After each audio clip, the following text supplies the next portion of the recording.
Ladies and gentlemen, what the world has been waiting for, what the world needs now, the one, the only, amazing, original, Johnny Blaze. Often imitated, but never duplicated. There's Johnny. Ladies and gentlemen, I'd like to welcome you all to the amazing original Johnny Blaze Show. It's always great to be here as I blaze right in with my karate kick.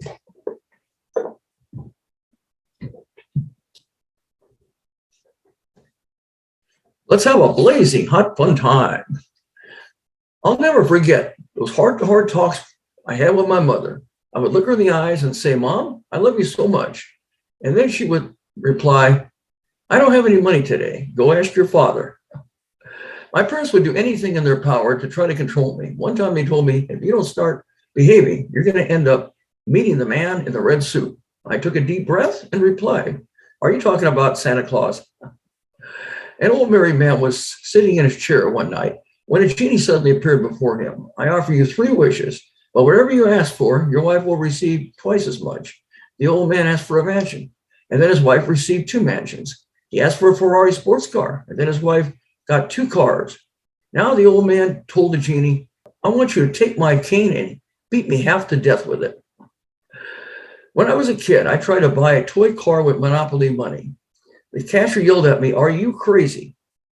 This isn't real money," I said, "and this isn't a real Mercedes." We have a blazing hot fun show with a special guest. He is a multi-talented singer, songwriter, author, and radio host. So please give a big warm welcome and say hello to the one and only SARANTOS. SARANTOS. Hey, SARANTOS. Hey, welcome to the amazing Rich Johnny Blaze Show. How you doing, my friend? I'm good. Do you want me to have AirPods in, or is this okay? I can hear you. Can you hear me? Yeah, I can hear you. Yeah. Okay. Okay, great. Fantastic. Yeah, well, you're looking great. And welcome to the show. Thank you.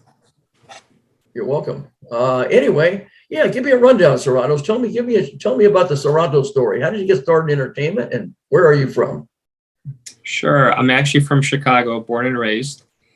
And I have been writing lyrics for as long as I can remember, is the short story. I've wanted to do this my entire life, and my dad unfortunately passed away a little over a decade ago from lung cancer. And I decided, you know what, I had to give it a shot. So that's basically my story. I decided to do something I've always wanted to do since I was a little kid. And I have slowly gotten better and better. And I've been working really hard with learning an instrument. When I started, I didn't really know how to do anything except write some lyrics. And I quickly learned even that I didn't really know how to do well. So all the songwriter lessons and all the things I've been involved in have really evolved my craft over the last decade. And I feel like I'm halfway there. So I'm still working towards where I want to be. That's great. Is it in the family now? Is there anybody that was involved in your relatives that have done entertainment at all, or you're the only one? I'm the only one. Everyone else has not had anything to do with entertainment or singing or making music videos or writing books. So it's just me. But I feel like I was actually with my mom and sister last night, and it was interesting because when we were little kids with my dad, we would always be singing and dancing. And it was, of course, some Greek songs, but it was also a lot of just anything, very, it was kind of in our blood is the best way I can describe it. So even though my parents didn't formally know music and they weren't musicians, I feel like they instilled that spark and that fire in my soul that burns bright even today. Well, that's great. That's wonderful. Are you self-taught, or did you take any lessons on instruments and voice? You're a singer and songwriter, of course. So I thought I was pretty much self-taught, but what I've done is I've realized looking at YouTube videos and taking all these online courses and doing all these things are very beneficial. But at the end of the day, through the years, I've taken probably 4 different vocal teachers. I have been taking songwriter lessons with Jai Josephs out of California for the last 7 years. And that has been very eye-opening because I highly recommend people self-taught is fine. There's nothing wrong with it. But Right. all of a sudden, when someone kind of opens the door for you and explains whatever your profession is, it takes 10 years to become an expert. But if you haven't been taught things, I know me personally, I kind of love to sing. I always thought my voice was terrible, and I had no idea about melody. And through the years, I've learned about, rhythm, melodic timing, and then melody. What is melody? Pitches and all these things that the last 3-4 years been doing a lot of ear training. So there's all these things that instead of me just winging it, just singing, through the years, I listened to some of my earlier work and I cringe, even things from last year. So I think there's definitely a role for continuing to evolve as an artist, as a songwriter, as a lyricist, as a musician, as a singer. I think people have this mystical aura and they say, oh, they're born with it, they're talented. And I'm here to tell them, yeah, there might be some talent on the genetic level if your parents did it, or if you just were always kind of singing in the shower and at choirs. But I think there's a lot to be learned and taught with lessons and hard work. I truly believe that. So your singing instructors, is there any favorite one that stood out? And did you tell me about, you probably did some breathing lessons up and down the scales, and did you do any recitals at all with any of these vocal lessons that you took? Yeah, I think, my earliest lesson was more before I started, just about trying to be a little confident.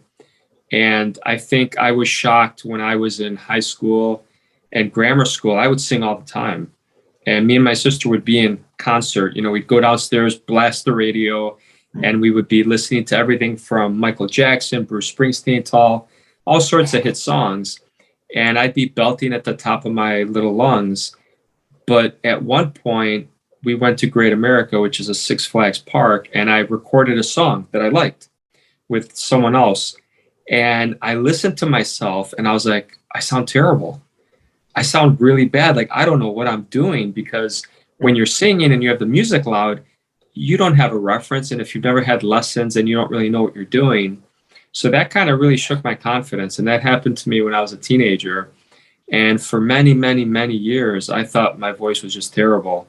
So part of the challenge of me starting this this is my 10th year, was getting over the fact that my voice was so bad. And for about a year before I started, I searched low and high. I searched everywhere for tuners, people that could help me with my vocals, other musicians. I said, this idea I have, and I would try to throw some loops together, and I'd hire guitarists to do the guitar part, and vocals was always the weakness. And what's happened over the years, especially with the stuff coming out this year, now that I understand melody, when you get ear training to the point that you can understand, hey, that's a C, that's a D, and you kind of start to get it.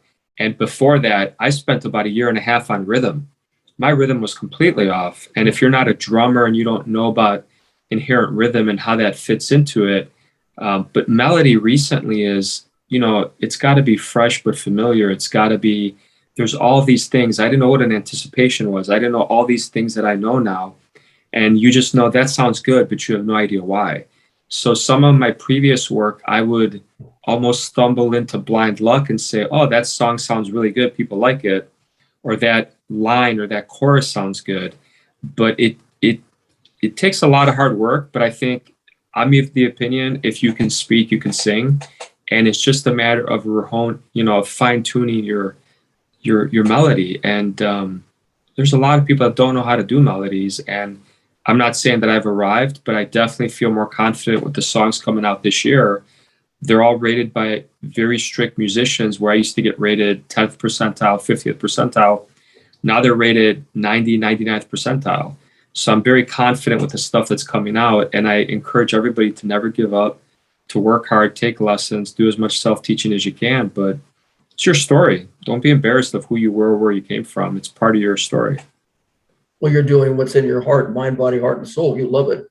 You're not forcing yourself to do it. You're doing it because you really want to, not because you have to, which is great. So in singing lessons, of course, I know I took vocal lessons in the past, so I understand. You have to sing from the diaphragm. You don't want to use your throat, and then, go up and down the scales, and it's important to Yeah, you can learn to put power into it and everything. And then some people go on recitals. Some of the local students, where they appear with other students.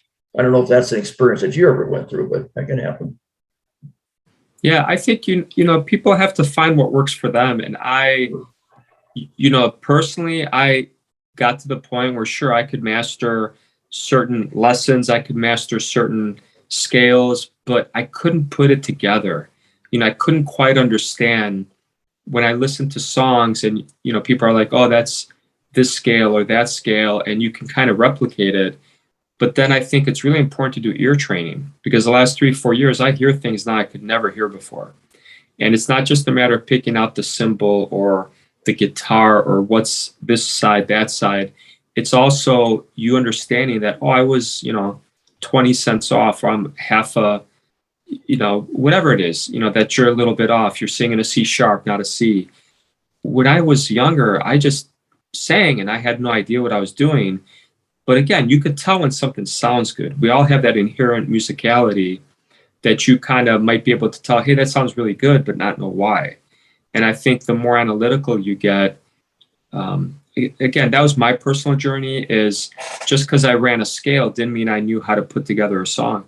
The other thing that took me a long time to understand is some people are good at doing covers or singing other people's songs because they can mimic and they can understand, hey, I'm hitting that scale, but making your own stuff that is fresh but familiar and has a really cool melody, it is one of the most difficult things in the world to do. And when you combine that with prosody and trying to have a good lyric that really, music is about, release, tension and release and building something. And when you put that all together, there's a reason why having a hit song is so hard. It's really hard. Everyone's trying to do it, but there's no formula.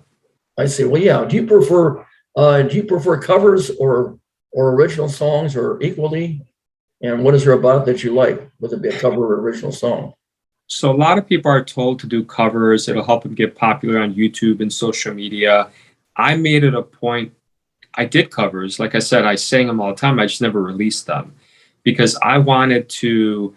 A lot of people have this mistaken identity. I want to sing like Taylor Swift or Justin Bieber or Ed Sheeran. We're influenced by a lot of different artists. But I think part of the mistake too is people need to realize you want to sound like yourself. And it usually takes a while of releasing several CDs to kind of figure out your signature sound.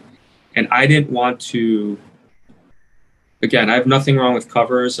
Me personally, it just confused me even more, where I could sing something and sound like Steve Perry from Journey, but yet my song sounded like crap. And I couldn't figure out why. And everyone said I had terrible vocals. So it really is very different to create something original. It's more difficult because then you got to be original and be creative. But that sounds like that's something that you really enjoy. And it sounds like although you like doing covers, you preferred doing the originals. Is that right? Yeah, but I do have a plan. So I release a new song every month. Every week there's something new, a new lyric video, a music video. I make every song a book chapter, and I have 9 books I've released, and a poem of the month. And eventually, when I make it and I get more popular, I actually have a plan to start doing a cover every month too.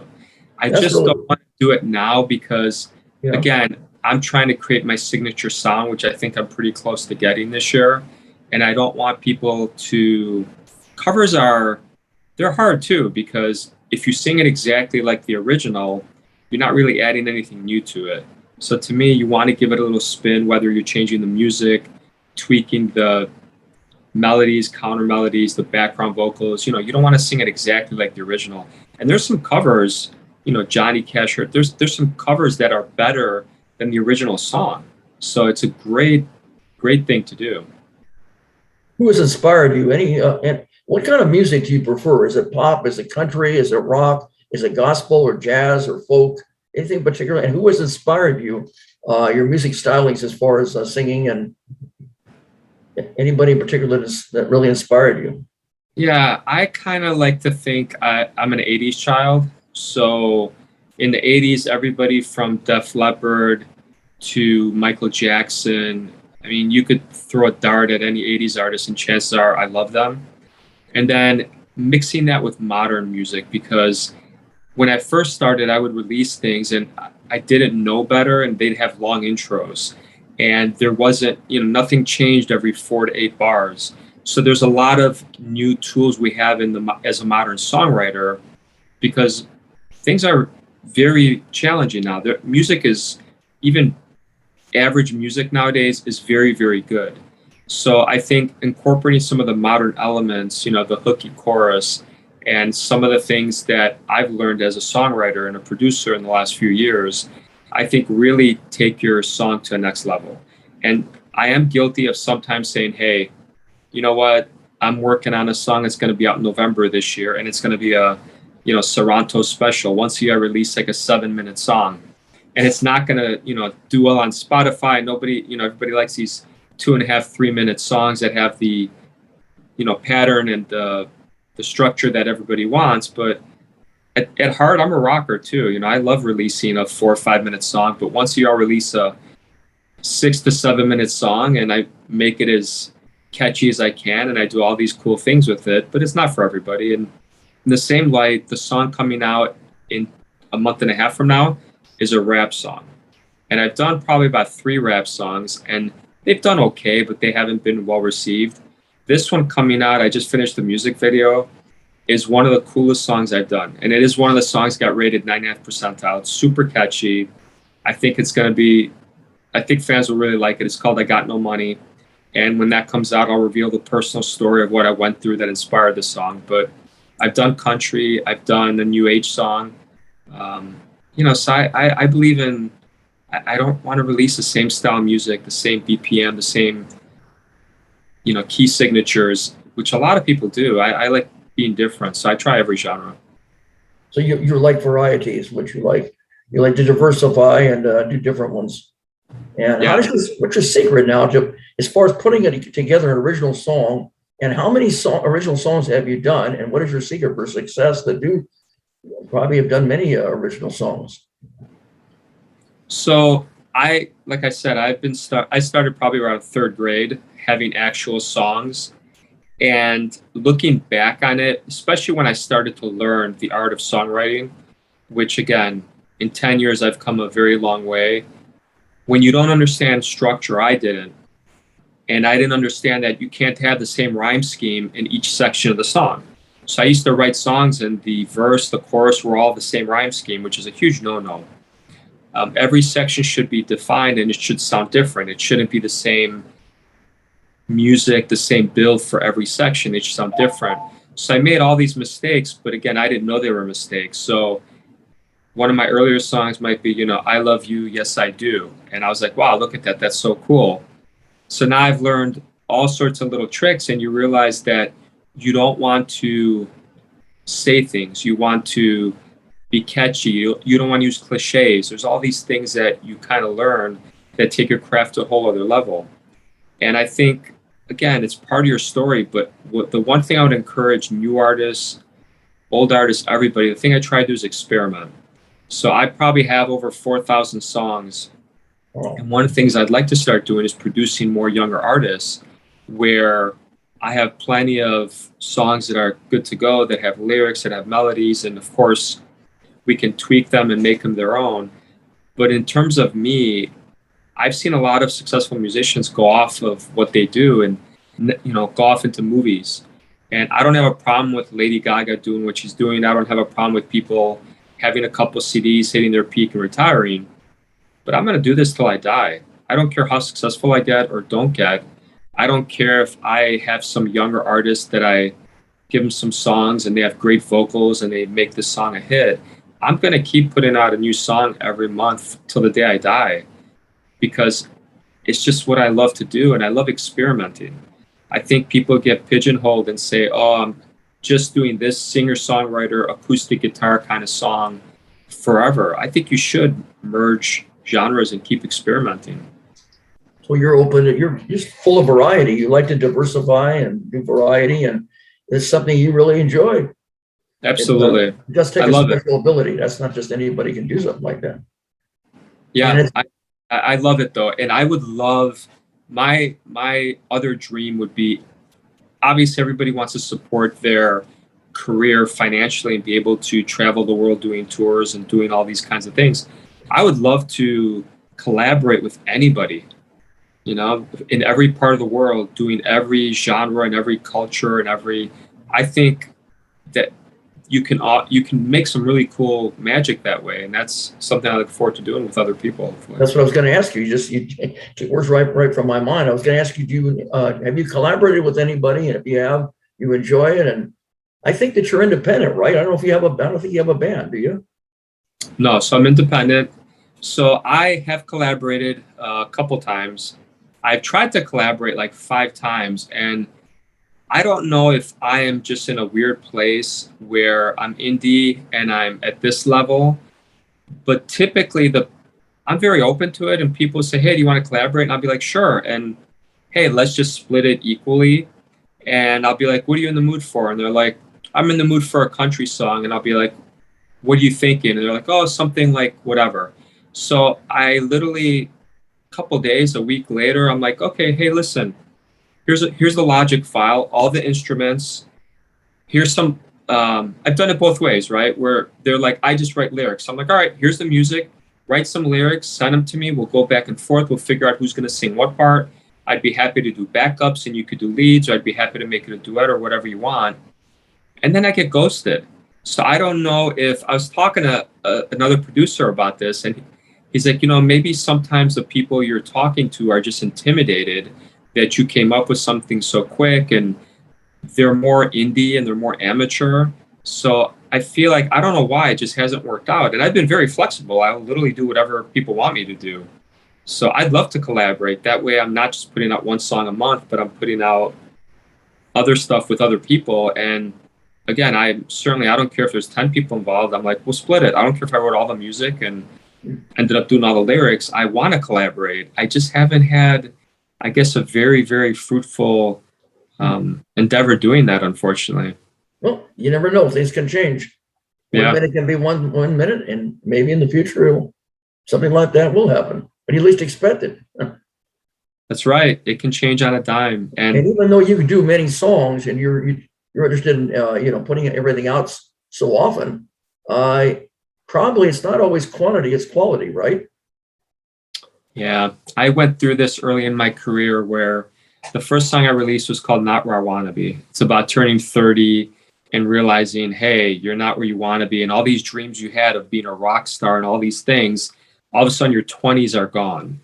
And I thought, I spent so much time on that song. I spent so much time on that video. And like any, I don't want to say newbie, but anyone who doesn't quite understand exactly how things work, I thought it was going to go viral and I'd be a star and all these things. And it kind of crushes your heart every time you release a song and it doesn't go viral. But the coolest expression I heard is it takes 10 years to become an overnight sensation.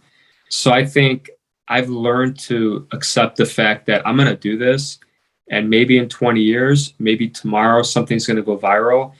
But the other mistake I think people make, and the reason people are one-hit wonders, is if you don't know who you are, or what your mission is, or what you want to do, I think that's really important. You want to have longevity. I want to have longevity as a career. I don't want to have one hit.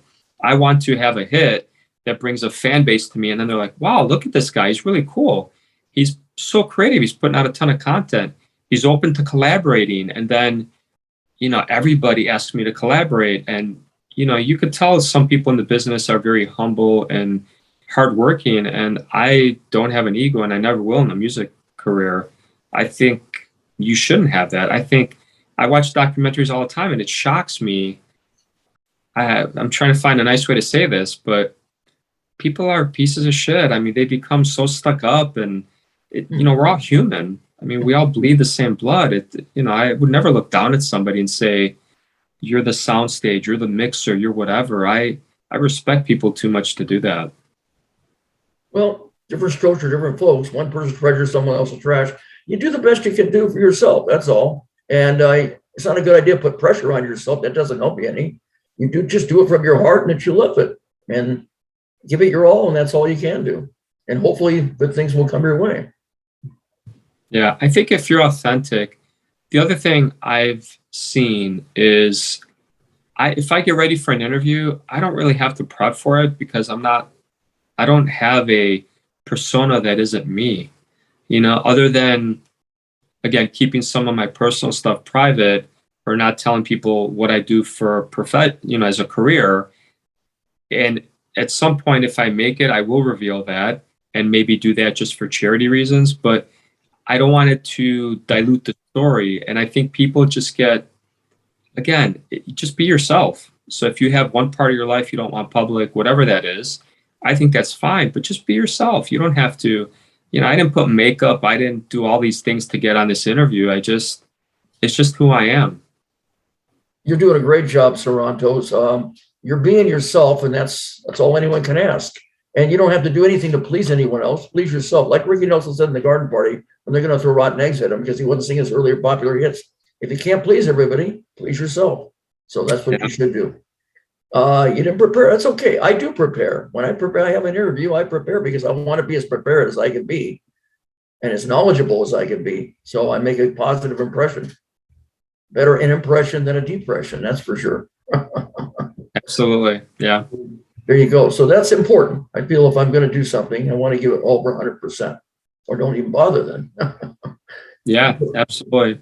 Put passion in what you're doing. You're a multi-instrumentalist too, I understand. And what instruments do you play? And talk to me about the different instruments that you played. Yeah, two main instruments, I guess. One is my voice, and the second is the piano or synthesizer, which means I can pretend to play anything. I've also become very adept at Logic as my preferred platform.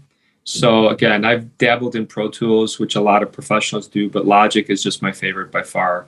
So making electronic music and making it sound real, whether you're doing a harp, whether you're doing a piano, whether you're doing whatever, there's an art to that. And I've learned to appreciate that over the years too, because sometimes it's easier for me to not play a piano in, just to kind of, digitally create it, I guess. And my plan is, with these songwriter lessons I was telling you about, I'm probably a couple months away from finishing melody. And then once I do that, the next thing is production. And then once I do that, my next step is I'm going to learn to really play the guitar. So the guitar is one of my favorite instruments, but I'm not as good as I'd like to be. So that's kind of the next three things that are on the books for me to do. And then once I do the guitar, my next instrument I want to really get good at after that is the drums, for obvious reasons. And then probably move on to the bass and just different things. But I want to do it. I feel like I started with the piano because, to me, as a songwriter, I think it's either the piano or the guitar. And I thought the piano was going to be, I don't know, I just thought that was what I should work on first. It was really funny because when I started taking songwriter, I had no clue. I couldn't even tell you where middle C was. I didn't even know what a C was. And I bought these like stickers and put them on the piano. And then at the lessons, they'd be like, all right, play a C chord. And I'd be like, wait, I'd be looking at the stickers. And it took me like 6 months to have a clue. And I remember my instructor was like, wait, you still have your stickers on there? I thought you took them off. I had Post-its, I had all these things. And I was like, well, I'm not sure I'm going to be able to play it without the stickers and the Post-its. And he's like, take them off. And, it took me a month of being nervous. And again, you can come a long way. I don't think you have to have started playing the piano at age 3 to get good at it. So I would encourage people to never give up. You're never too old. And, again, it takes hard work, but keep doing it. Well, I agree. You never know. May start off, it may take longer, but it doesn't matter. You don't have to put pressure on yourself. When you're ready and you feel you want to do it, you'll do it. What the mind can believe, the mind can achieve. That's for sure. That sounds like a song. That sounds like a song. Well, that's what Bob Proctor said, a positive image seminar speaker. He said, don't get older and wanted to have and be, I wanted to have, be, and do all those things that I never do it. Do it when you can, when you're healthy, when you're able to. You don't want any regrets. That's for sure. I agree completely. Right. Do it from your heart. Do it because you want to do it, not because you have to do it or you're forced to do it. And what they say, practice makes perfect. The more you do it, the better you can become. Yeah, that's true.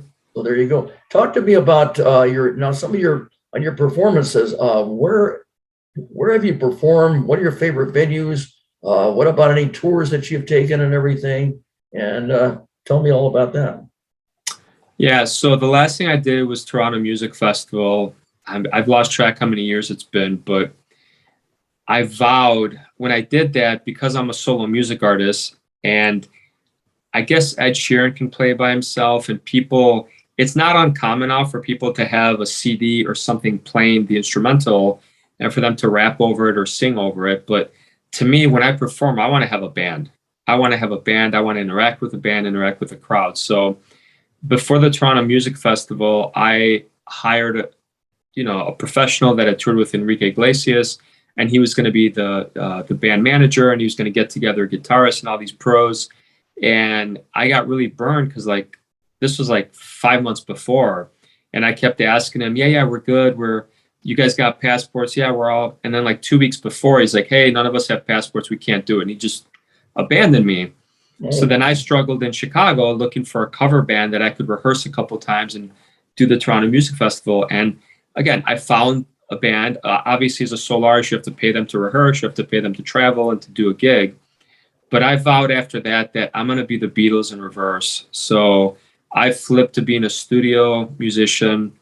When I get to a point where I can sell out a venue of 500, 1,000, 2,000, and I have people that I can pay to rehearse with me once a week and do gigs, I want to gig all the time. And what I want to do every time there's a new song, I want to do a show Friday, Saturday in different countries and say, okay, here's the new song.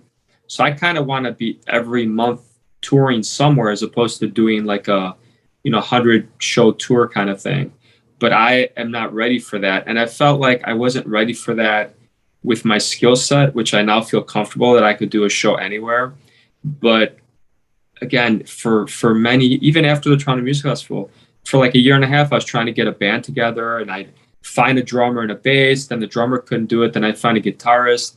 And I just think unless you have a big enough name where people are not going to, abandon you, and otherwise it's hard. You can't sit, and I don't want to rehearse with just the instrumental, I want to rehearse with a full band. So that's my challenge since I'm not in a band. The one thing I've also thought about is to join a band that needs a lead singer to do my thing, then also do their thing. And again, I've been contacted a couple times, and I said, sure, I'll do it. Let's, oh, you're in the Chicago area. Yeah, let's. And then again, I just get ghosted. So I don't know if people just kind of get intimidated by me or just think I'm not talented enough. It's one of those two things. I'm not sure which one it is, but I'd love to be in a band and help a band write original music that's theirs, that well, you could advertise that. You could advertise that you want, looking for that somewhere if you wanted to. Yeah. I'm on a couple websites, but I feel like anytime I get an inquiry or someone that reaches out to me, maybe they're emailing a few people, but it just never seems to fit. I always respond to every email and message, and it just never goes past the first or second level. And I'm not sure why. Like I said, the only thing I can think of is I'm not talented enough, or people just get intimidated, and I can't tell you which of those it is. Well, it's all results again, but don't give up, because just because it's not panned out doesn't mean it can't and it won't. It could work out some other time in the future. Yeah. I'm not going anywhere, so like I said, I'm going to do this till the day I die. And if someone wants to join me on this journey, I'm more than happy to do more than what I'm doing. Like I said, I'd love it. Well, I think that being as an independent artist, that's quite an accomplishment itself. You're doing it all yourself. And that's the old saying, the helping hand you're looking for is at the end of your one arm, and you're doing it. And in a very complex, difficult business. Yeah. Requiring a lot of tenacity, a lot of persistence, a lot of patience, a lot of creativity, a little bit of everything, and talent, of course. Never abandon your ideas and dreams. Continue. If you can't do it one way, do it another way. There's more than one way to skin a cat, right? Yeah, for sure. Well, when you least expect it, I know it's an old cliche, but I remember a movie, Tom Hanks. You remember that? Remember Forrest Gump? What he said. You remember that saying? Oh, life is like a box. Life is like a box of chocolates. Yeah. Hopefully you find something sweet. Right. See? like candy. So it's the same thing. You just want to just keep looking and keep searching and do what you have to do and what meets your needs and what makes you happy. Yeah. And when you least expected it, it can very well happen. Yep. Absolutely. There you go. Okay. As far as performing, I mean, can you tell me any outstanding experiences as a singer when you perform? Tell me about your outstanding experiences, and also tell me about a forgettable one that wasn't quite so good. You know, again, I've been in the church choir when I was growing up for a couple of years. I've done a lot of when I was in Greek school for grammar school, and there are a lot of performances of all sorts of different kind of live plays, some of that singing. But I love the Toronto Music Festival. I thought it was very exhilarating. One of the coolest things was I have a song for my first CD called I Love to Love You Too, which is a pretty cool song. I think it's one of my top 3 on Spotify. And it was really cool to see people get up and start dancing, and there's nothing cooler than people that vibe with your song. I would love to I haven't been at a huge venue, but I would love, love, love to have someone singing back my lyrics. That would give me chills. Even to be at a B Bash or a Jingle Bash or an iHeartRadio Bash I go to a lot of concerts. But to have people singing your stuff back to you, to have people holding their phone up or lighter up, or, I just think that would be surreal. And I haven't experienced a huge moment like that, but I dream about it every night. And that's kind of the end goal for me. Because again, I'm not the kind of guy who, when I get somewhere, I'm going to just stop. I'll never get sick of this. I love the fans. Every fan that emails me something. I wrote a song about my dad. What if I never see you again? After he passed away, with doubts, does heaven exist? Are you really going to see him again? And people will email me and be like, you know what? I lost my husband. Wow, that really hit. It just, to connect with someone like that it's just heartwarming. And it just, it's something I'll never take for granted. And I guess the best way I can say this is what I want to do for the rest of my life. And whether I make it and become a superstar or whether I stay at the level I am right now, I'm very comfortable with that because I'm happy. It makes me happy to do it. And I have no regrets. I had regrets, but now that I'm doing this and now that I'm getting pretty good at it, I have no regrets. I love it. Well, just think you're getting better and better every day in every way, right? If you imagine and dream it and think about it and take action on it, you can do it and you can achieve it. Yeah, that's the goal.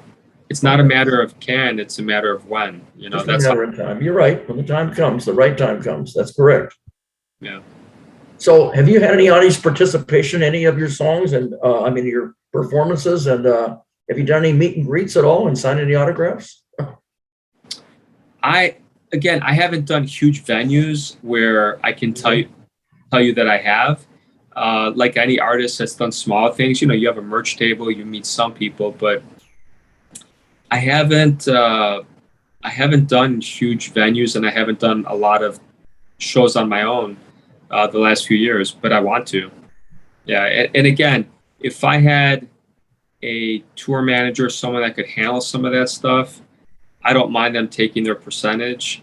But to me, I would have to know that there's a band that's committed, that isn't going to be like, not learning the chord charts, not learning whatever they need to do, because I know what I can do, running around on stage, interacting with the crowd, storytelling, all those kind of things, cross between Taylor Swift, Bruce Springsteen, with a little humor. I'm a very sarcastic, playful kind of guy. That's what I can do, but I don't want to do anything unless I know that the music is set, that I can give the Logic files with the chord charts and all the tracks and know that people are going to be professional enough to show up to learn their parts. That's my concern because I've been burned. And I can't tell you if that's going to change in a month or a year, but I definitely can't wait. I'm almost at the end of my studio Beatles thing, and I want to be the reverse of the Beatles. Then I want to just be gigging all the time. That's my goal. That's my dream. So you want to be similar to the Beatles? That's what you're telling me. Yes. You want to be Yeah, Sarantos. 1% of the Beatles would be good. You want to be yourself. I like that name, Sarantos. That's a stage name? Is that something you just came up with, or is it something a natural name that you just a nickname or? So I'm actually Greek. I was born in Chicago. I was born in America. My parents were both immigrants. Oh, you're And British. Sarantos is the Greek way to say Sam. So my name is Sam, and Sarantos is the Greek version. Oh, So I thought it was really cool. Yeah, I thought it was really cool. No one has it. And I've been building that name up. So hopefully I can bring some exposure to that name and make it a little bit, a cultural phenomenon. That's the goal. That's a catchy name. And when I think of Sarantos, I think almost like as a musical genius. Well, thank you very much. I'm humbled to hear that. That's what I thought right away. The minute I was reading your website and that's what I saw. I said, well, we're going to call him Sarantos. That's a stage name. And I didn't know that was a Greek name, but that's very interesting. Yeah. People usually think it's either Greek or Hispanic or, Latin American or something like that. But again, I just do it because it's part of who I am. And, like I said, it happened not to be taken. It happened not to have any internet presence. So that kind of worked out for me. It's working out. Just like the old song. There's a song, I gotta be me. I gotta be me. What else can I be but what I am? So you're being yourself. You're being true to yourself. That's what you have to do. Yeah. That's what you're doing. Of course, you're doing it. Very, very good. So it's a lot of, it's interesting. So you're singing now. You are besides a singer and a song. What is a typical day? First of all, as a singer and songwriter, what is a typical day? So typical day is I have a day job that takes a lot of my time, but other than that, I know some people write every day, whether they're book authors or whether they're songwriters. Some people run their scales every day vocally, and some people practice their guitar, their piano every day. My biggest limitation is obviously time. So I felt very guilty. I've read a couple good books about how the mind and how you learn things and to push yourself, and all the great tennis players, Tiger Woods, all these stories. And I do believe that you need to challenge yourself, because if you're just playing the scales over and over, again, that's great if you're an instrumentalist and you want to be great at guitar. And there's all these sayings that, if I don't practice for one day, I can tell. If I don't practice for two, that kind of thing, people can tell. But I think my songwriter coach had a great thing where I focused on these lessons. I learned major chords. He's like, so keep practicing them, but not, 10 hours a day, or, then it goes down to less and less. And then you meet the next challenge. And the next thing that is really confusing you, I can't tell you, every 2 to 4 weeks, I start something new and I'm like, my first thought is, oh my God, I'm never going to get this. Like, I have no clue. This is so hard. And then it might take you a day, a week, 3 months, 6 months. But eventually, if you keep working hard, you kind of master that. And then you move on to the next thing. So I think it's really important. I'm limited on time. I know everybody is, but you got to decide what your end goal is, and you can look at Pharrell and you can look at famous people that are geniuses, and then they get to court to discuss their case, and they don't know certain basic things. And you're like, well, wait a minute. So there are people that just sing. There are people that just write lyrics. There are people that just do melodies. There are people that don't know how to play any instruments. There are people that know how to play one instrument well. There are people that don't know how to mix or produce or master. You have to decide. You don't have to learn everything. If your thing is, I want to be a diva and I just want to sing, people buy almost anything. And I'm not going to, drop names, but famous people will sit and spend 10, 50 grand for a song and then say, this is what inspired me about it and how I wrote it, when they had nothing to do with it. I don't have a problem with that, though, because I think you have to decide what you want. And guess what? Even if you have no musical theory knowledge and all you can do is sing, being a pop star, it's a lot of work and not everybody can do it. And whether they're attractive, whether they have a personality, mingling with the fans, the social media, it all is a challenge. And I think not everybody knows how to do everything, and that's okay. But you have to figure out in your limited amount of time what you can do, and then you can always keep learning something. But you have to decide what your end goal is. My end goal personally, I want to do it all. And is that realistic? No. Am I as good at playing the piano as a savant that is just a great piano player? No, of course not. But again, my thing is lyrics, and my thing, I want to be vocals. And my vocals started from the 1 percentile, and now they're probably in the 50th to 80th percentile. And I think this year with the songs coming out, they're going to be in the 95th percentile. But you have to decide what you want to do and what you want to be good at and what you want to be known for. And it's okay to have one niche, to say, hey, I make instrumentals for TV cues and movies, and that's all I do. There's nothing wrong with that. You have to decide what you want. Meanings are in people's heads, Sarantos. What is meaningful to one may be unmeaningful to somebody else. Yeah. So it may be meaningful to you, and maybe it isn't to somebody else. But it doesn't matter. If it's meaningful to you, you're the one that enjoys it. You're the one that wants to do it. And so that's the thing that you're doing. And that's what you should continue to do. You're not doing it to impress. You're not trying to impress others. You're trying to impressing yourself. But of course, everybody likes it. They like a positive reinforcement. If people like something, that's a motivator. So you keep on doing it, keep going forward. How do you handle rejection? Rejection is in all aspects of life, especially in entertainment. How have you been able to handle rejection? And also, have you ever had any performance anxiety in any of your performances? So 2 questions. It's hard to handle rejection. If you have a day job and you work at Whole Foods and someone gets mad at you because you didn't check something out right or you rang up too much, you can just correct your error. And yeah, people are stressed in every job, and it's a little different than the creative world. So the first most common thing I learned is when people say, what do you do? If you say, oh, I'm an artist, I paint, I write music, I play guitar, I'm a performer, you're going to get one of 2 reactions. It's either going to say, wow, that's pretty cool, I've always wanted to do that, or something like that. Or you're going to get, well, that's not a real job. And, again, it's this bias against some creative types. And some people get compensated very well, and some people don't. And that's a whole other story that could be a whole other show. But I think, again, you have to decide how to handle rejection. Me personally, I internalized it. You put on a happy face, you smile. I tried to work harder. And then you keep getting rejected. You keep getting rejected. And about maybe 5 years ago, I decided, because I had great numbers and I had but I would spend money on Facebook marketing and different things, but it was a false sense of security.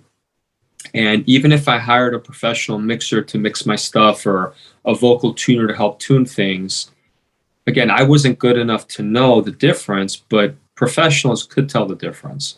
So I made a decision, I'm tired of paying Facebook for marketing and getting fake followers. That's not helping me. So I stopped everything and I just focused on me getting better vocally, songwriting, lyrics, everything. And I've kind of come out of the woodwork 5 years after that. And now I'm at the point where I'm very much more confident about my stuff. So, but I still get rejected. There's still people that you could take one of the best hit songs of all time and a lot of people will dislike the video on YouTube. So I don't take it personally anymore. I just try to learn from it. And Steve Martin, his biography was great. Be so good they can't ignore you. So all I've tried to do is get so good. And I review my music on Reverb Nation, which is a lot of professional musicians. And some of them have had my stuff for a year and the reviews this clown again. This guy can't sing. He doesn't know shit. He doesn't. But slowly, the last year or so, some of these really harsh critics, first of all, it's been almost a decade. Secondly, they see that I'm working on things. And all of a sudden, on a professional level, when you're getting rid of some of your limitations and you are getting better. But I could have gone the other way with my rejection in the beginning. Oh, it's them. They don't understand me. It takes $1 to $2 million to market a song to help make it become a hit. That's true. I don't have a label. I don't have a marketing machine behind me. Even if all of a sudden I get 100,000 views on a video on TikTok, when you don't have anyone helping you, you don't know how to monetize that. You don't know how to get that to keep going. So the way I handled rejection was, it was terrible. I hated it. I just worked even harder to get better. And that's my answer to that. Your second question was about, I lost, what was your second question? About your any performance anxiety. You know, before you get ready to do a performance, any artist can be stressed and nervous before they get ready to perform. Yeah. How do you handle it? So early on, like I said, after my traumatic experience as a teenager, you know, we'd be singing Happy Birthday and I'd be like, Happy Birthday. You know, I wouldn't like sing loud because I thought my voice was terrible. And the way I approach stage fright or any of that, which a lot of professionals tell you, is just get better. If you get better and you rehearse and you practice, and Prince would sit there practicing for like hours how to do the fancy moves on the, you know, mic stand. If you're just going to walk in there and think you're going to get it without practicing and rehearsing, the more you practice and rehearse, the more comfortable you get. You're not going to have to worry about that. And then the truth is, we all make mistakes. The difference is, and professionals will tell you this, the fans, they don't understand that, oh, you play at an E flat there instead of an E. So if you just let it go, 99% of the time, no one's going to ever have a clue that you made a mistake, except you. So you just have to keep getting through it. And I have a pretty outgoing, sarcastic, playful personality where honestly, just like Adele a few years ago, when she like stopped the song and basically admitted that she was butchering it and had them restart it. Yeah, I'd have fun with it. I'm pretty open with my fans, and I have learned to poke fun at myself and just let things go. I'm a perfectionist though, but I don't obsess. And that's the beauty of a live show. It's a live show. If you want to listen to something kind of perfect, listen to the recording.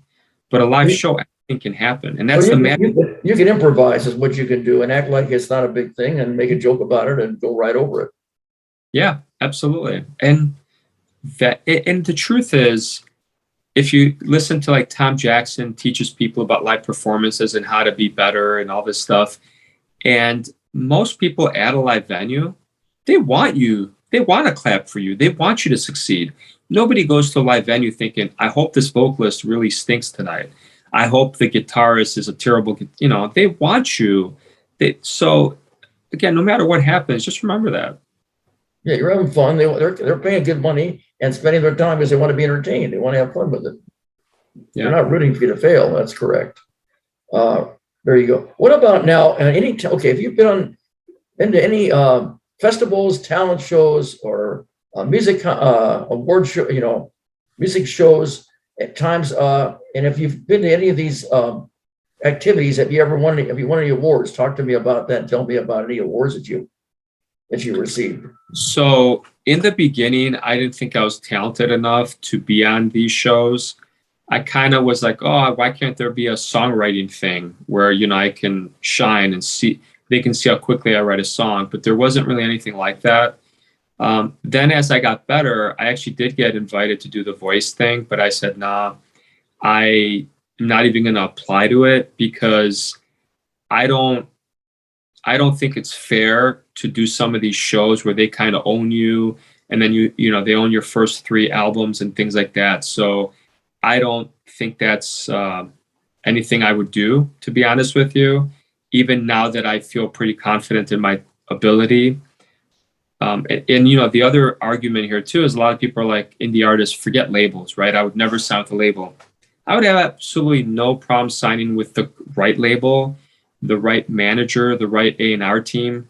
You know, again, all I'm trying to do is do my thing. And if someone comes along who is a bigger fish that can help make me, you know, a bigger fish, I would consider that. But I'm not the kind of person who's going to be told, hey, do a 300 city tour in a year and I want to do it on my terms. You know what I mean? I certainly am the hardest working person I know, and it's not about the hard work, but I also don't want people to take away my creative vision, to be told, you know what, your most successful songs are rock or pop rock, stick to that. Don't ever release a rap song. Don't ever release a new age song, because some of my better music is very experimental. And that to me is something that I would really, really want to make sure, you know, I don't want to sign with somebody and then be pigeonholed and be told, hey, you know, write 50 songs, we'll pick 4 of them. I would welcome and I would love to say, here's 100 songs I wrote, and you help me pick which 11 are going to be on this year's CD. Because the problem I have so much material, and it's approaching almost 5,000 songs. Wow. I write all the time. And my problem is trying to figure out what I should record. And it's a challenge. And I wish I had an A&R team and someone that could say, you know what, listen, this song, have it maybe as, you know, a song sometime, but man, these 11 songs are really kick-ass. And then to help me hone it and to say, let's go to a studio. Can you imagine if I recorded songs in a studio? Wow. Like, it's crazy to think my family room, which has windows everywhere and is a terrible place to record any kind of music or vocals. Imagine what a label could do for me in terms of helping me with A&R and picking which songs to record, recording them in a studio, and having a great guitarist, a great pianist, and then helping with like a choir and all these melodies that I try to make my voice sound feminine, or I try to do it on the computer. Like, that right there would take your song to a whole other level. That would be quite an experience. That would be. So it sounds like what you're saying, you yourself, it's not for you to be on The Voice or America's Got Talent or X Factor or American Idol.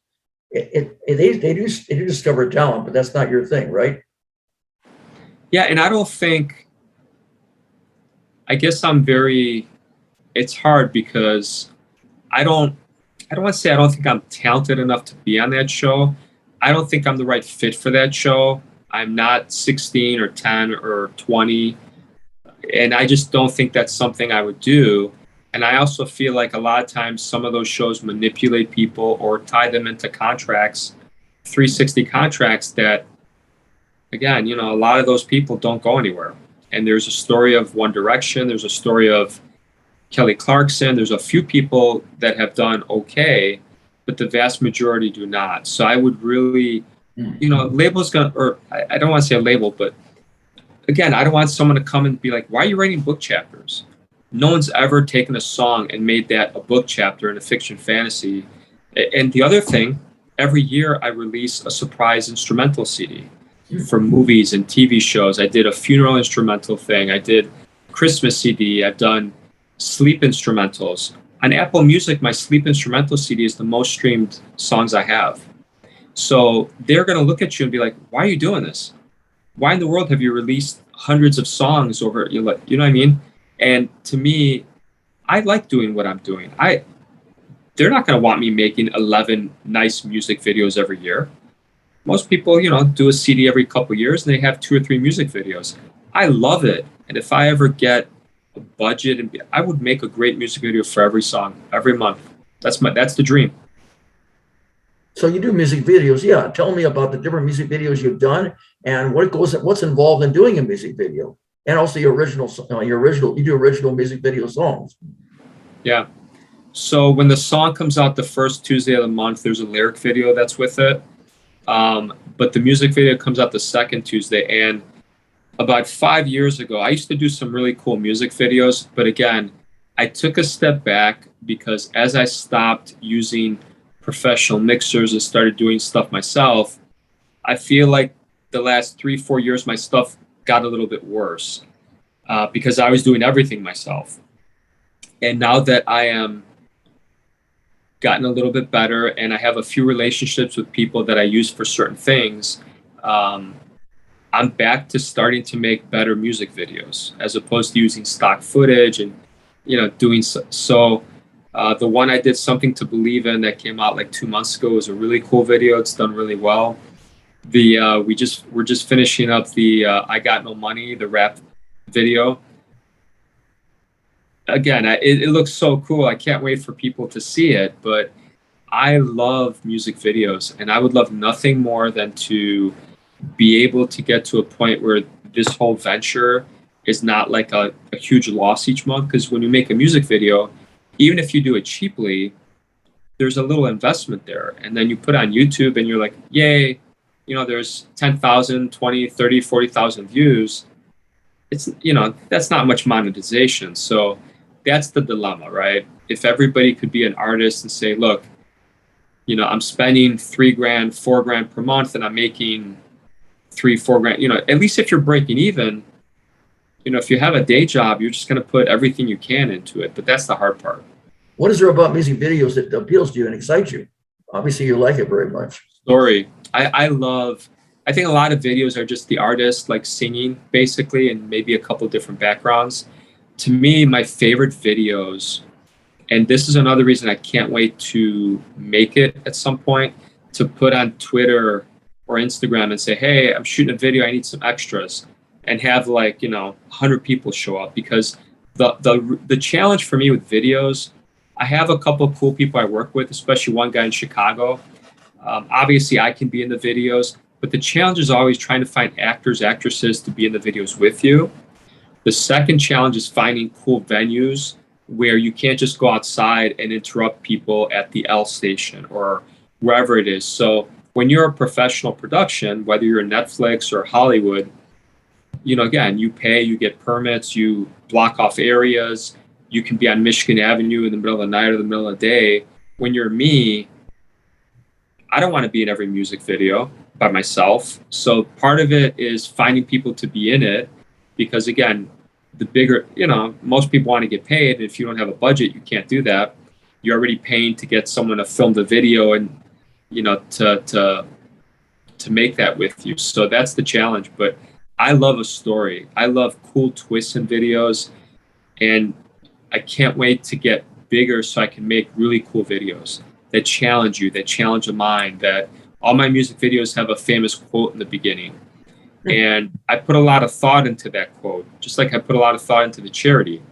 Every month I pick a different charity to, for the song. So I think the bigger you get, then all of a sudden you are actually making a profit, and you can give more to the charity, and you can give more to, attention to each of these factors. And what's going to happen? Your stuff will get better. Your videos. That's what I was going to ask. That's another thing I was going to ask you is about you work with charities. Talk to me about the different charities that you've worked with, and do you give back to the charities, and what's involved in that? Tell me about that. So when I first started, I basically said, hey, I'm going to give a third of any proceeds to charities. And people kept yelling at me and saying, hey, you can't say that, because first of all, that's way too much money to give to a charity. Secondly, so I got talked into just saying, hey, I just give a portion of proceeds. The truth is, my music in now 10 years, even though the monetization has gotten better, even though the checks I get from CD Baby are better, I've come nowhere close to making a profit. So that's the bottom line.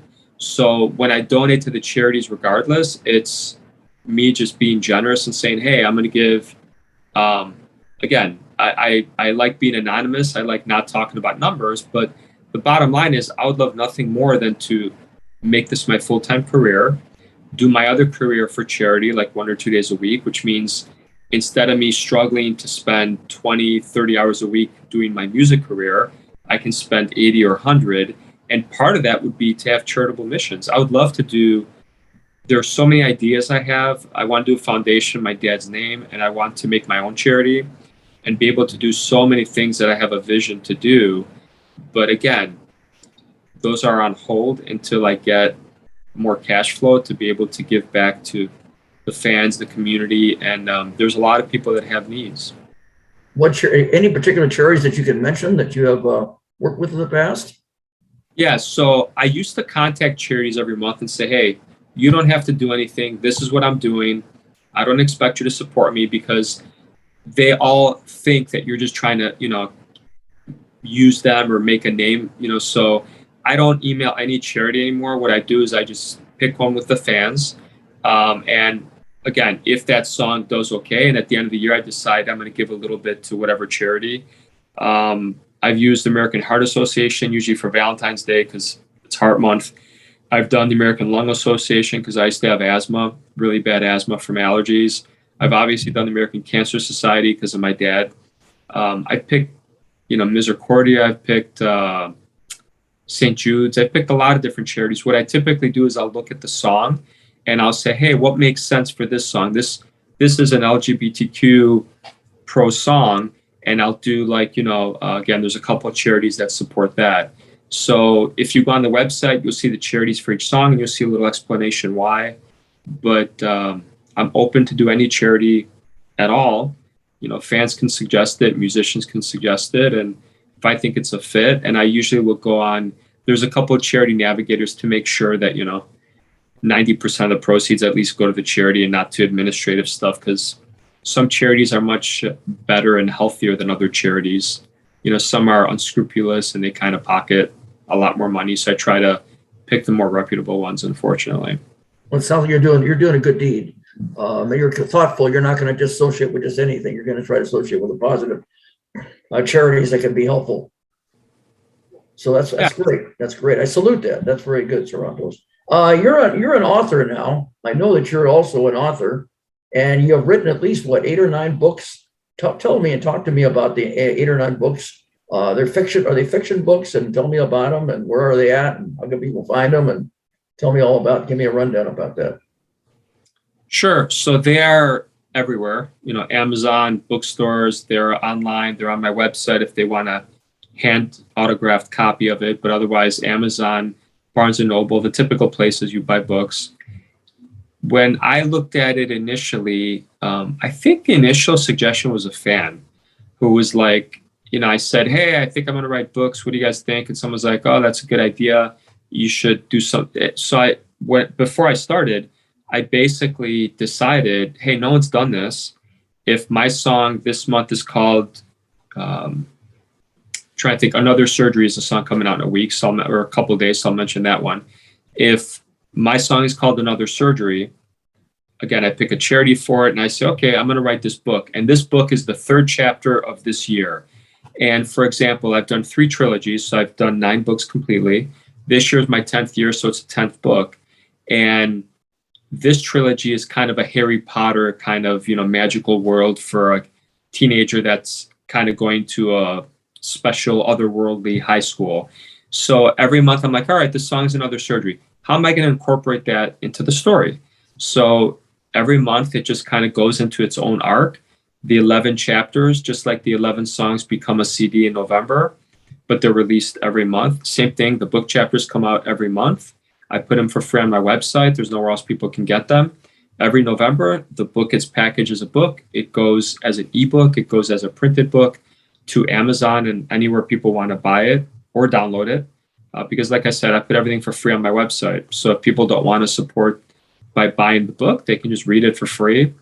So it's something I love doing.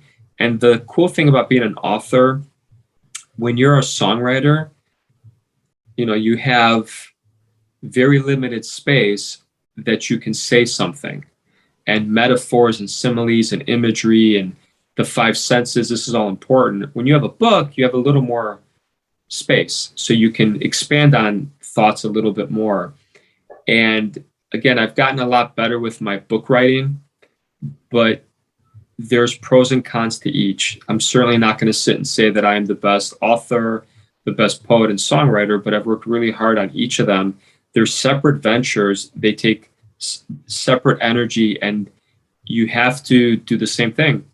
Be critical, read, get reviews, try to be critical, think of why people like this, why they don't. Because the biggest mistake I see with music or books is people think, I can't believe people don't like it. Screw them. It's them, not me.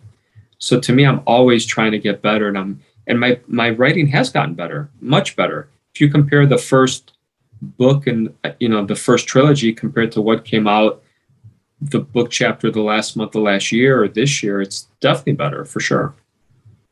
That's quite a process to be able to do a creative. You're talking about a fiction book of something, a brand new idea, and you're trying to put it to paper and make it unique and make it your own.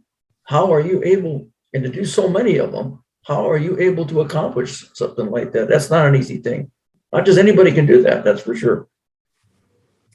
Yeah, I love to be creative. I love to write.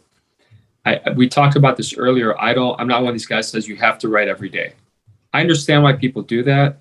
Sometimes I don't write for a couple of days. Sometimes I go on vacation. I have a little time and I can't stop writing. I see a sign, I write a song off that. I see a phrase in a movie and I write a book chapter off that. So I have a lot of books I have not released. I've done screenplays. I have a lot of stuff in my database, but again, hopefully at some point I have someone kind of helping me to say, wow, that screenplay is really good. Let's pitch that to Netflix, or let's pitch that to Amazon or somebody. But I am spread a little bit thin. What I am is a creative. And at one day, maybe I'll have a manager and I'll have a CEO that'll kind of manage that kind of stuff. But I love doing what I do. I love coming up with my creative social media posts and posting them. You know how marketing works? It works, right? So if I'm not going to boost every post, you kind of see, wow, the Instagram engagement has gone way down. And I kind of have these platforms. And initially I was like, oh, I love Twitter. Then I love Facebook. Then I loved Instagram. Then I love TikTok. Again, I'm very impartial. I share on all of them. But it's kind of funny how they go through their different trends where you're growing. But it's kind of funny how some of them, unless you're going to pay to market them, you don't get much engagement. But I'm okay with that. I don't get upset if I have 2 likes on a post. Then all of a sudden, like I think yesterday's YouTube short got like 1,000 views, just from a 10, 15-second clip about, something that was very basic. So I would rather let each of the search engines and the social media platforms use their algorithms to expose me to whoever they feel is worthy enough to see my stuff, and fans can come along for the ride. They can get off the bandwagon, come back on in a year. I'm not judging anybody. I understand time is valuable, and I'm just humbled when they email me or like my post or listen to my song. And as a songwriter, the cool thing is to see your Spotify numbers and your YouTube numbers keep growing in Apple Music, because that's the stuff that the more subscribers you get. There was a time in the past I threw up a lyric video with a new song and I'd get like 2 likes. I'd get 5 views. Now I throw stuff up, and even a lyric video, which isn't a real music video, get 2, 3, 4,000, views like within a day or two. So to me, that's what it's all about. My email list is grown to like 25,000 people. That's what it's all about. You've really grown. You've really improved. That's for sure, SARANTOS. I'm curious, have you been on any television shows in the past? And also, have you ever worked with and performed with any celebrities? So I have not performed with celebrities. Again, I'm open to, and I would love to. That's part of the dream too. TV shows, I have done a few different things and a lot of different interviews for my other career. I have not really, that I can think of, done any kind of TV show for my music. So again, I am open to it. I think the hardest thing about being a musician or songwriter in this day and age is scams and people trying to get you on some show, but guess what? It's all paid, or having you, hey, guess we have a tour for you, or this. Oh, but you got to buy, whatever, 100 tickets and you got to sell them to your own fans. And I just don't do any of that stuff. So unless someone's going to come and say, listen, this is a real gig, we will pay you X amount of dollars. We understand you need, couple month lead time to get your band going, to rehearse with them. But I say no to, unfortunately, a lot of stuff. Most of it is smaller stuff that isn't really, and a lot of it is scams and things that are not, how can I say this? They're not real. I mean, I think a lot of people get sucked into some of these things that they think, oh, I'm going to do a show in a certain place, but then they get disappointed. They go there and it's a bar and there's like 2 people there. So I've done that. I'm not doing that now. And I think you just got to pick and choose what's valuable for you. And again, practice is great. So if you're not comfortable performing in public, you got to do those things. You got to go to Barnes and Noble and do book readings. You got to do things but To me, I'm very busy with what I do, my music, my other career, family obligations. So I can't afford to be touring and going to little dive bars. And I don't have a problem with that where people do it, but it's just not something I can do right now. Got to do what you got to do. What's most important? What's a priority? That's for sure. You're doing the right things. You're also a radio host. Talk to me about your radio station. You do have a radio station show, and tell me all about that, about the radio show. Sure. So I host the Songwriter show. It's something I've been doing for a while now. I think we're up to 10 seasons, and it's in the hundreds. I don't remember the exact, maybe almost 200 shows.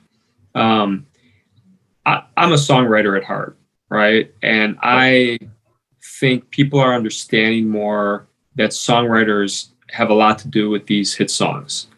And nowadays there's like 10 songwriters on a song. It's not one guy doing a song. There's a lot they can offer. One guy can help with melody, one guy can help with the groove, one guy, there's different things. So I wanted to unveil the songwriting process for a lot of fans. And I also wanted to give indie artists a platform where they can talk. They can have one of their songs listened to, and they can talk about their experience, and we go back and forth. And it's a very casual show, and it's fun to do. I love doing it. So again, I think it's very educational. I think it's fun. My sarcastic, playful personality is on display a little bit, but not as much as you would like, because most of it is geared towards letting the guest kind of have 90% of the show. But it's a fun time. I love doing it. And how can people, if they want to find out about the songwriting show, what time and where and what station and what kind of audience do you reach? Okay. Sure. So it's on reality radio, which is hosted in Canada.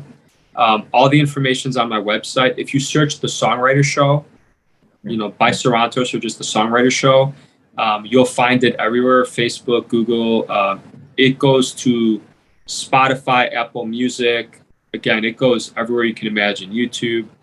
The easiest place is to go to my website, which is melogia.com. In Greek, that means melogia. It means with words. And since I'm all about lyrics and the words, I thought that was a cool website name. But if you just search SARANTOS Music, it'll pop up, and you can find the Songwriter show through there. There's a YouTube channel. There's, like I said, every platform. It goes pretty much everywhere. It's a podcast. You can subscribe to it. There's an RSS feed on my website. If you don't want to watch it live, if you want to listen to it live, it's at 9. I think it's 9:30. I'm trying to think, 9 or 9:30 Central Time on Tuesday nights. But all the information is available online, and you can sign up anytime. Very interesting. SARANTOS. If you had to do anything over again in your life and your career, would you do anything differently? For the longest time, I had a list of things I would do differently. And like any human, I think there's a couple huge mistakes I've made in my life that I've really regretted, and a million minor things that I've made. I like to say that I've made more mistakes than anybody on the planet. I truly believe that. As I've gotten older and wiser, I have realized I would not change them. Even though some of those mistakes have hurt people, some of them have hurt me tremendously, and I've had a lot of personal challenges.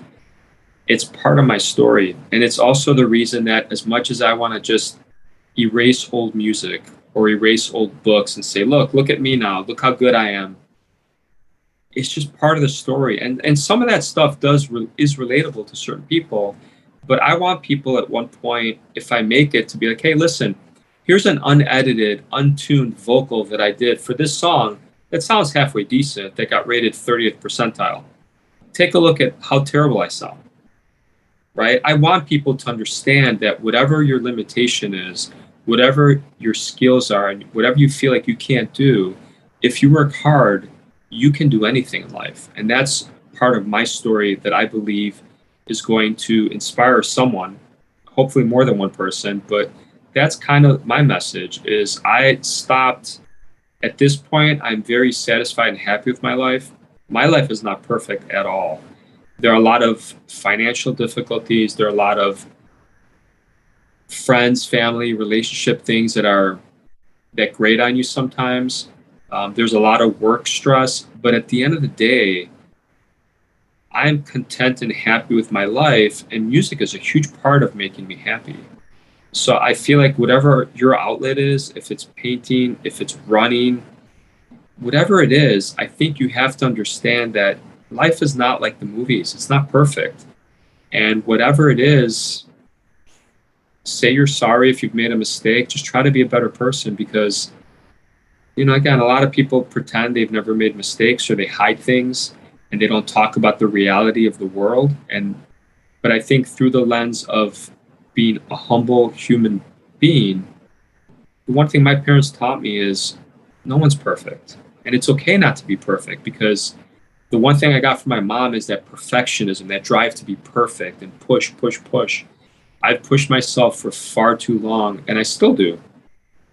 But sometimes I've learned to take my foot off the throttle a little bit and relax a little bit. And I'm in a better place than I've ever been. And I'm not trying to say I've made it. I'm not trying to say my life is perfect because it's not. But what's different is my perception of reality and my role in the world. So you have no regrets from what you're telling me. I have a lot of regrets, Oh, but I wouldn't change my mistakes because I feel like it's part of my story. And I feel like it's just part of my humanity. I see. Well, that goes along with your story. You're right. People make mistakes. No one's perfect. Sometimes you just got to kick back and relax. You learn from your mistakes. That's what you do. Anyway, do you have any present projects, SARANTOS?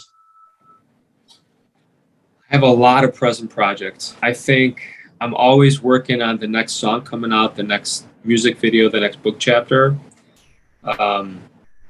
Probably the biggest goal I have for this year is to finish up the melody stuff, to keep getting better. Like I said, I've kind of found a couple people I really like working with.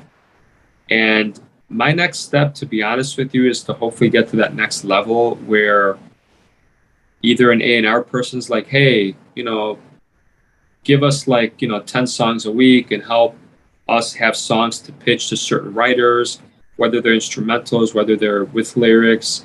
I'd love to have a manager and hopefully a label or someone come my way that believes in me, that really believes in me and can help me fine tune my craft and give me the support to reach more people, because the more people I can reach, then all the things I want to do are going to be within my reach. That I'll be able to gig and tour worldwide and fill a stadium with 80,000 people and give much more money to charity and start a foundation in my dad's name and make a difference in the world.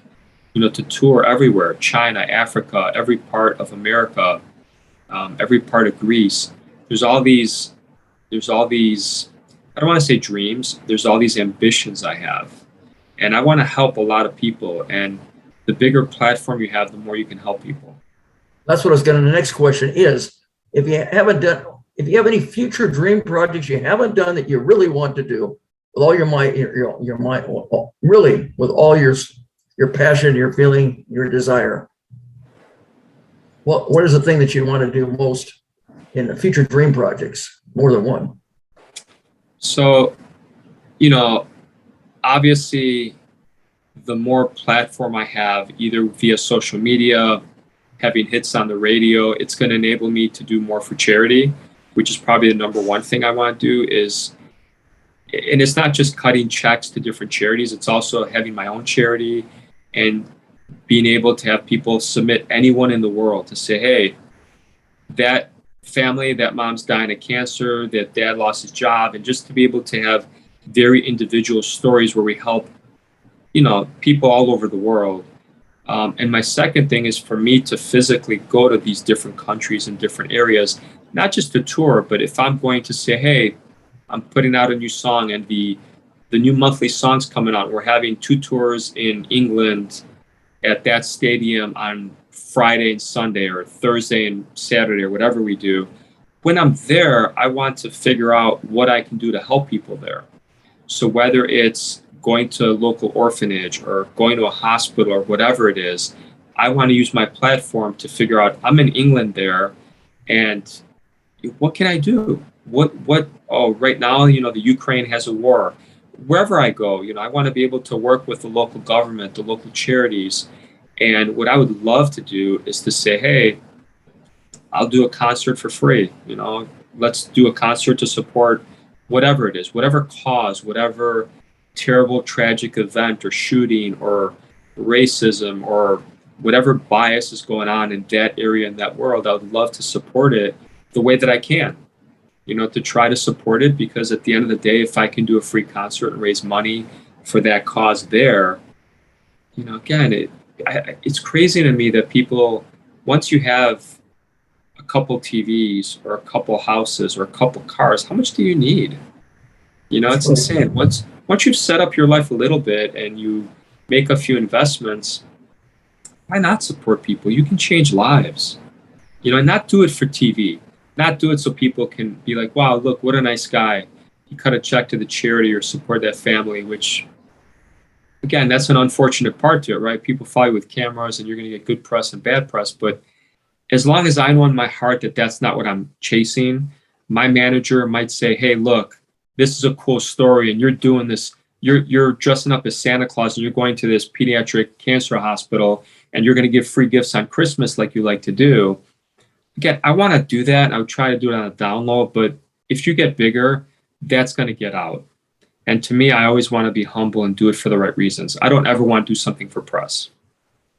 SARANTOS, you have some beautiful, great dream ideas. You have a lot of wonderful ideas. Hopefully you'll aspire and reach out and you'll grab them and you'll be able to get those. You have had and continue to have a blazing hot and awesome life going on as an independent entertainer, singer, songwriter, an author, a radio host.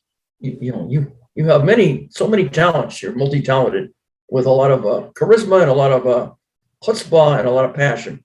Now, if people want to reach out to you and find out more about you, SARANTOS, let's tell me about the different links where they can find you. It's Facebook, YouTube, your entertainment website, a little bit of everything. Absolutely. Hello? Yeah. Oh, sorry. I thought I lost you for a second. Yeah, I think the main link is my website, which is www.melogia.com. And there you will find all my social media links. You can join my private email list. I send one email a month that basically says, here's a new song and video. All the stuff can be downloaded on my website. And then whatever your platform is, I'm on Spotify, Apple Music, all the links are on my website. Or if you just want to Google SARANTOS Apple Music, it'll pop up number one. And please like and subscribe me on Apple, on Spotify, on YouTube, on Facebook, whatever your preference is. And you can get all my stuff for free. Every video gets posted on all those platforms, every song. And again, I'm here to support you. I'm here to create a journey of excitement that hopefully we can get on forever and grow together. That's my goal. Excellent. Thank you. You summarized it really nicely there, SARANTOS. So everybody knows how they can get a hold of you if they need to. Anyway, as we're getting ready to get closer to wrapping up the show, I have Showtime. I have a treat instead of a treatment for our audience. And Showtime with SARANTOS now, some original music videos. The very first one we're going to present is called not Below, but Above the Clouds. So I always encourage all my audience, friends and fans, to have a blazing hot fun time. So go for it.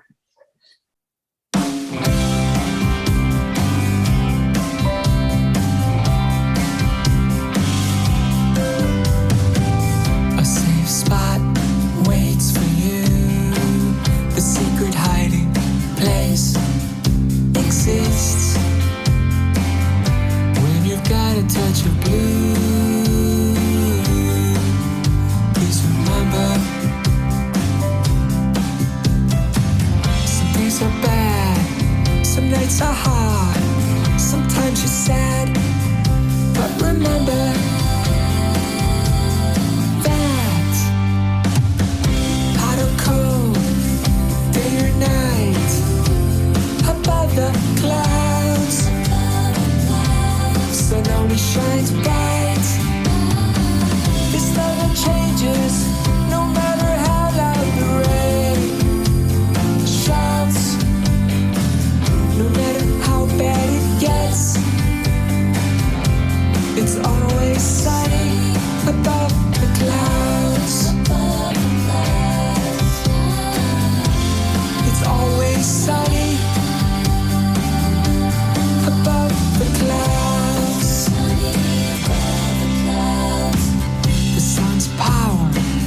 never ends.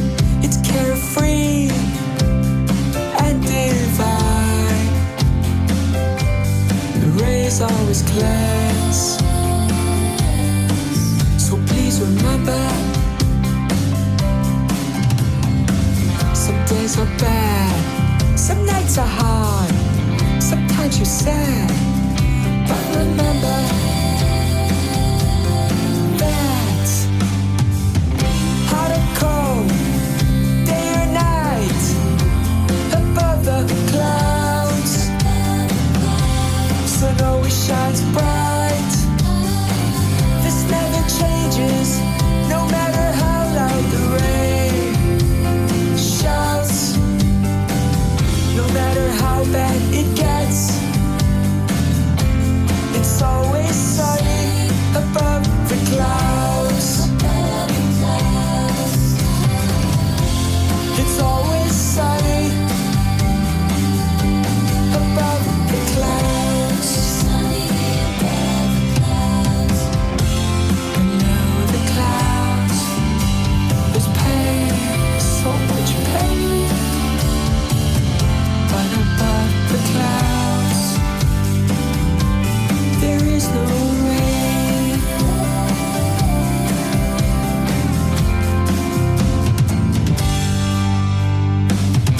Hot or cold, day or night, above the clouds, sun always shines bright, so bright. This never changes, no matter how loud the rain shouts. No matter how bad it gets, no matter, it's always sunny above the clouds. It's always sunny above the clouds. This never changes, no matter how loud the rain shouts. No matter how bad it gets, it's always sunny above the clouds.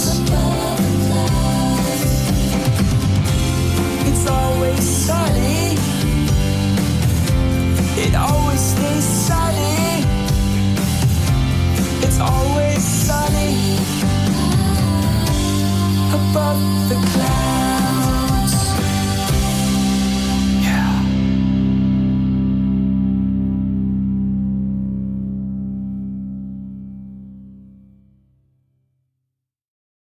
Bravo, bravo. Yeah, that was a beautiful song. Beautiful stylings there, Sarantos. Thank you. Distinctive style, very unique. Like your voice. We have one more song for our audience. Ladies and gentlemen, we blaze forward with another excellent, exciting song, most entertaining type of song, and it's about dreaming. It's called Dreamer. Let's go for it. Have a blazing hot fun time as Sarantos presents his song Dreamer.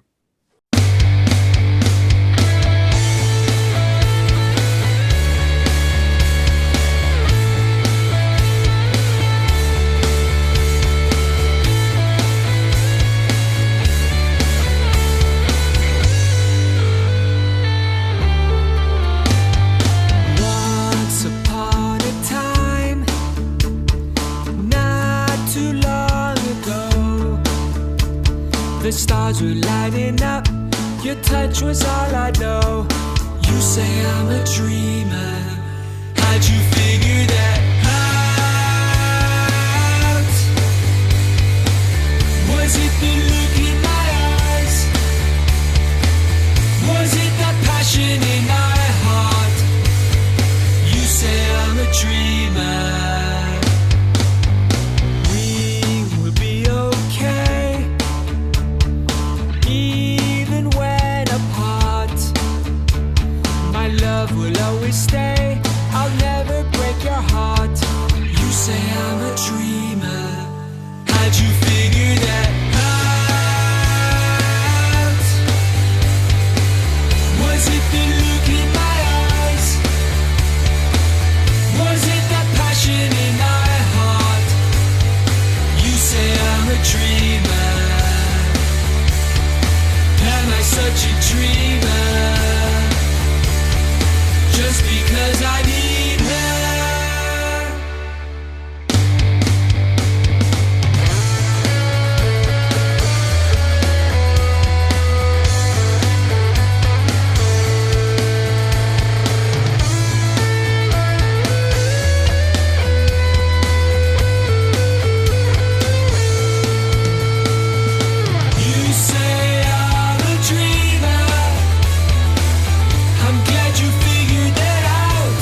Another gem, another fun song, most entertaining, Sarantos, Thank you.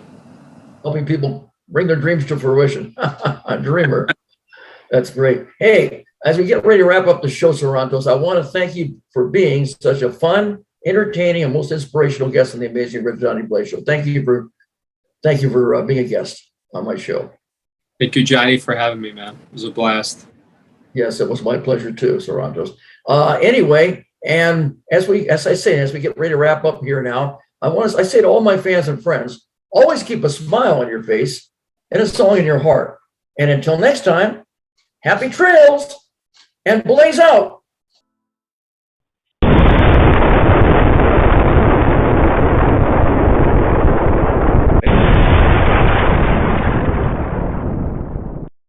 Ladies and gentlemen, if you would like to be a guest on an entertainment talk show, please send us an email at amazingoriginalJBshow@gmail.com.